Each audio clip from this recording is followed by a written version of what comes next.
Vice City fans have been desperate for the city to make some sort of a comeback for a long time now. Liberty City and Los Santos have been pretty prominent over the years, but after its first appearance back in 2002, it hasn't shown up again, unless you count GTA Vice City's stories. Of course, soon, with the GTA Trilogy Remaster around the corner, people are going to have a chance to dive back into the classic. And ahead of that, here in this feature, we're going to take a look at some interesting tidbits about GTA Vice City. I did not go to law school for this. Okay, now what the hell are we gonna do? Shut up, sit down, relax. I'll tell you what we're gonna do. GATOR keys.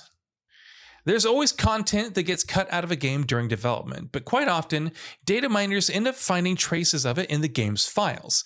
As you'd expect, there's plenty of that in GTA Vice City as well. So for instance, there are unused audio files for a phone conversation between Tommy Vercetti and Avery Carrington that mentions an area called GATOR Keys.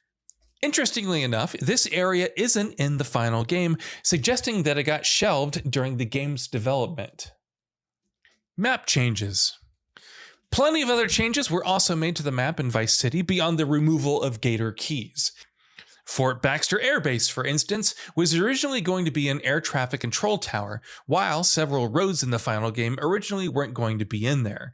Meanwhile, several notable landmarks such as the lighthouse in Ocean Beach and the Hyman Memorial Stadium were originally not part of the plan either and were added in later on in development.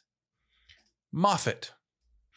Speaking of cut content, it wasn't just parts of the game's world that had to be chopped out during development. Some characters and storylines attached to them had to be removed from the experience as well, some of which can still be found, to some extent, in the game's files. One of these was a man named Mr. Moffat, who, some years in the past, escaped from a prison with Tommy and has been on the run since then. During the game, he calls up Tommy, asking him for his help on a matter, though the entire Moffat character and his story end up being left out of the game. AUTOCIDE. AUTOCIDE is a mission that GTA Vice City fans will probably remember. So for those who don't, it tasks players with eliminating a number of rivaled gang members. Amusingly enough, the names of each of your targets are references to characters from contemporary GTA competitor franchises at the time, like Driver's Tanner, True Crime Streets of LA's Nick Kang, or Nick Kong as we referred to in Vice City, and of course, Hammond, Carter, Dilson, subtly nodding to the Getaways Hammond, Carter, and Jolson. CLAUDE. Grand Theft Auto 3's silent protagonist wasn't given his name, CLAUDE, until his appearance in San Andreas, but even though he didn't have a name when Vice City came out, the game did still find ways to pay tribute to him.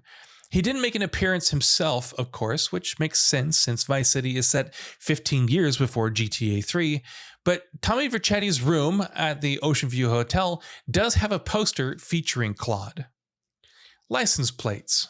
Rockstar always finds ways to do some fun stuff with license plates in its GTA games. In GTA 3, for instance, every car's license plate in the game read LCR29.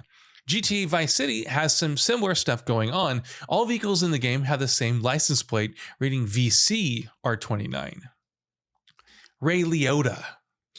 I have a proposal that you could profit. I don't have time to run more errands, Cortez. I would have thought a man with such dangerous dates would be hungry for opportunities. Please, Tommy, at least hear me out. Go on. I have a buyer for a piece of military hardware that is being taken through town. Pick it up for me. And once you get it, I want you to call me. GTA Vice City having a fully voiced protagonist was a big deal, of course, and an actor as big as Ray Liotta playing the role made it an even bigger deal. The game itself does pay homage to the actor in some fun ways as well. There are two missions in the game called No Escape and Copland, both of which are the names of movies Ray Liotta starred in, releasing in 1994 and 1997 respectively. Rockstar's logo. Rockstar's never been shy about putting its stamp on its games, literally. In GTA Vice City, for instance, you can find the Rockstar and Rockstar North logos scattered throughout the game, from clothing items worn by characters to doors of buildings to shops and billboards. Rockstar tucked away in its logo in quite a lot of places throughout the game. DM Air. GTA Vice City has Easter eggs paying tribute to the earlier years of Rockstar as well, of course. For example, there's an airline in the game called DM Air. You'll spot its logos on planes if you're in the right place, and that name is a not-so-subtle callback to Rockstar before it was Rockstar. The company used to be called DMA Design in its earlier years, and curiously enough, Rockstar sprinkled in a few nods to that in its GTA games of the PS2 and Xbox era. Apartment 3C.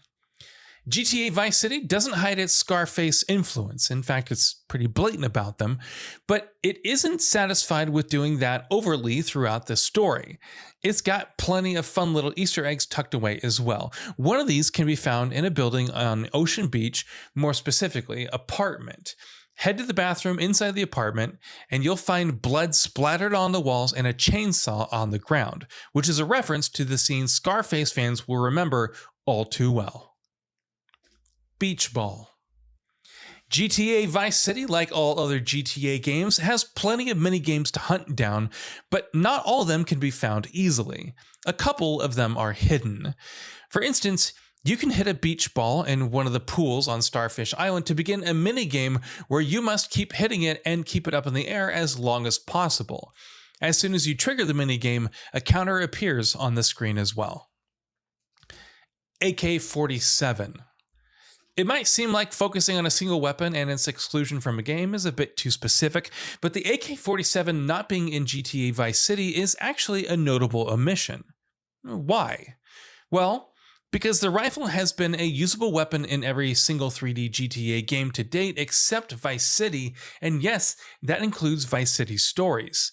The game's files still have mentions of the weapon, suggesting that Rockstar planned on adding it in at some point, but ended up dropping the idea during development.